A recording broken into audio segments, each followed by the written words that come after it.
تزکیے کا طریقہ۔ کچھ لوگوں نے تزکیے کے مختلف طریقے بیان کرنے کی کوشش کی۔ اس ذیل میں انہوں نے تزکیے کے طریقوں کی ایک فہرست بھی تیار کی ہے، مگر حقیقت یہ ہے کہ تزکیے کے طریقوں کی کوئی فہرست نہیں۔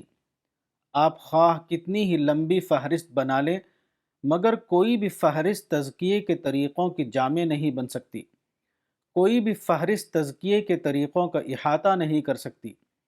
طویل ترین فہرست کے بعد بھی کچھ ایسے اجزاء باقی رہیں گے جو تجربے کے بعد یہ ثابت کریں گے کہ یہ فہرست ایک ناقص فہرست تھی۔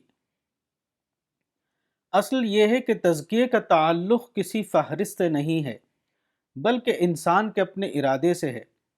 اگر انسان فی الواقع تزکیے کے معاملے میں سنجیدہ ہو اور وہ دیانت دارانہ طور پر اپنا تزکیہ کرنا چاہتا ہو تو وہ ضرور اپنا تزکیہ کرنے میں کامیاب ہو جائے گا۔ لیکن اگر آدمی اس معاملے میں پوری طرح سنجیدہ نہ ہو اور وہ اپنا تزکیہ کرنے کے لیے حریص نہ ہو تو کوئی بھی تحریر یا تقریر اس کا تزکیہ کرنے کے لیے کافی نہیں ہو سکتی۔ انسان کی ایک انوکھی صفت یہ ہے کہ وہ اپنی ہر غلطی کی توجیہ یعنی جسٹیفیکیشن تلاش کر لیتا ہے۔ وہ اپنی ہر غلطی کو درست ظاہر کرنے کے لیے خوبصورت الفاظ پا لیتا ہے۔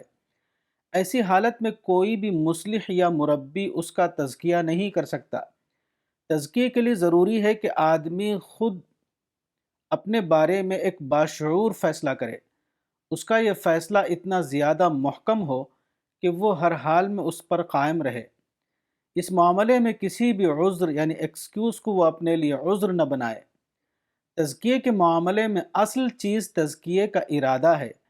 یہ ارادہ اتنا زیادہ قوی ہونا چاہیے کہ کوئی بھی چیز آدمی کو اس سے ہٹا نہ سکے، کوئی بھی اندیشہ اس کے ارادے کو کمزور نہ کر سکے۔